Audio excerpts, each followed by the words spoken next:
Dunia menghadapi tantangan baru dalam penanganan pandemi COVID-19 dengan munculnya varian baru COVID-19 yang pertama kali muncul di Inggris.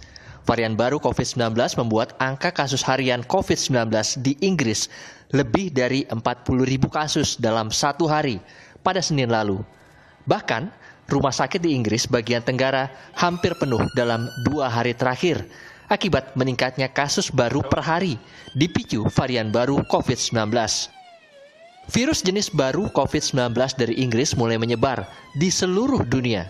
Hingga 29 Desember 2020, sudah 19 negara melaporkan adanya varian baru COVID-19, termasuk sejumlah negara terdekat dengan Indonesia, seperti Malaysia dan Singapura. Pemerintah Indonesia pun mengambil langkah responsif dengan memberlakukan larangan masuk bagi warga negara asing dari seluruh negara ke Indonesia mulai 1 hingga 14 Januari 2021. Penutupan sementara perjalanan WNA ke Indonesia dikecualikan bagi kunjungan resmi pejabat setingkat menteri ke atas dengan protokol kesehatan sangat ketat.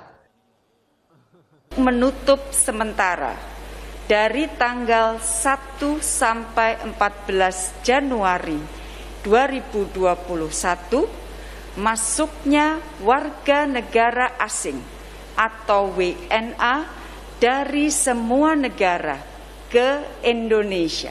Penutupan sementara perjalanan WNA ke Indonesia dikecualikan bagi kunjungan resmi pejabat setingkat menteri ke atas dengan penerapan protokol kesehatan yang sangat ketat. Sejumlah penumpang yang baru tiba di Terminal 3 Kedatangan Internasional Bandara Soekarno-Hatta tak luput dari pemeriksaan petugas.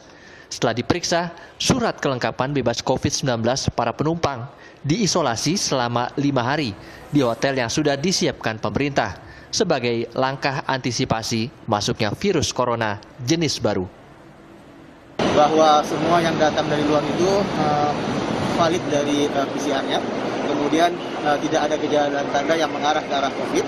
Sudah itu berarti clear dari kami, sehingga kami arahkan kepada gugus tugas, dan gugus tugas ini akan mengarahkan kembali ke hotel-hotel yang sudah dipilih untuk dilakukan karantina.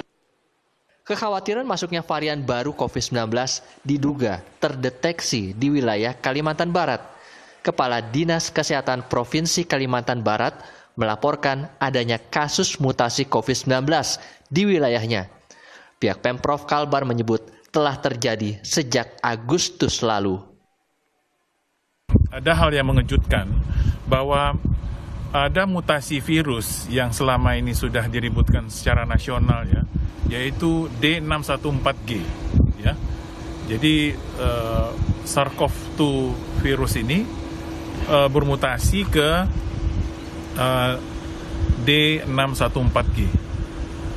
Ternyata sudah ada di Kalbar, dan itu terjadi pada bulan Agustus. Nah, virus ini sendiri sebenarnya dibawa dari luar Kalimantan Barat. Jadi pada saat itu ada keluarganya yang melaksanakan pernikahan di Kalimantan Barat, di Pontianak Lalu mereka datang dan mereka ternyata dari kelompok ini yang membawa virus itu ke Kalimantan Barat. Nah, dari klaster keluarga ini yang dari Jakarta ini ada 1 yang meninggal dunia. Nah, tetapi memang mutasi ke D614G ini virusnya tidak ganas tetapi virus ini menyebabkan penularan yang cepat. Jumlah viral load-nya tinggi dan orangnya menjadi super spreader. Ini yang ciri khas dari virus D614G ini. Dinas Kesehatan Provinsi Kalimantan Barat telah mengirimkan 11 sampel hasil uji laboratorium ke Jakarta dan 1 diantaranya diketahui mutasi virus COVID-19. Menteri Kesehatan Budi Gunadi Sadikin menyebut varian baru COVID-19 yang tengah jadi kekhawatiran dunia bisa terdeteksi dengan tes PCR atau swab antigen. Namun Menkes Budi Gunadi menyebut saat ini pemerintah belum bisa memastikan apakah kemunculan varian baru COVID-19 ini sudah masuk ke Indonesia. Ini sudah terbukti bisa dideteksi dengan alat deteksi yang ada, jadi swab antigen atau PCR testing. Nah, pertanyaan, apakah strain virus ini sudah ada di Indonesia? Sampai sekarang kita belum tahu.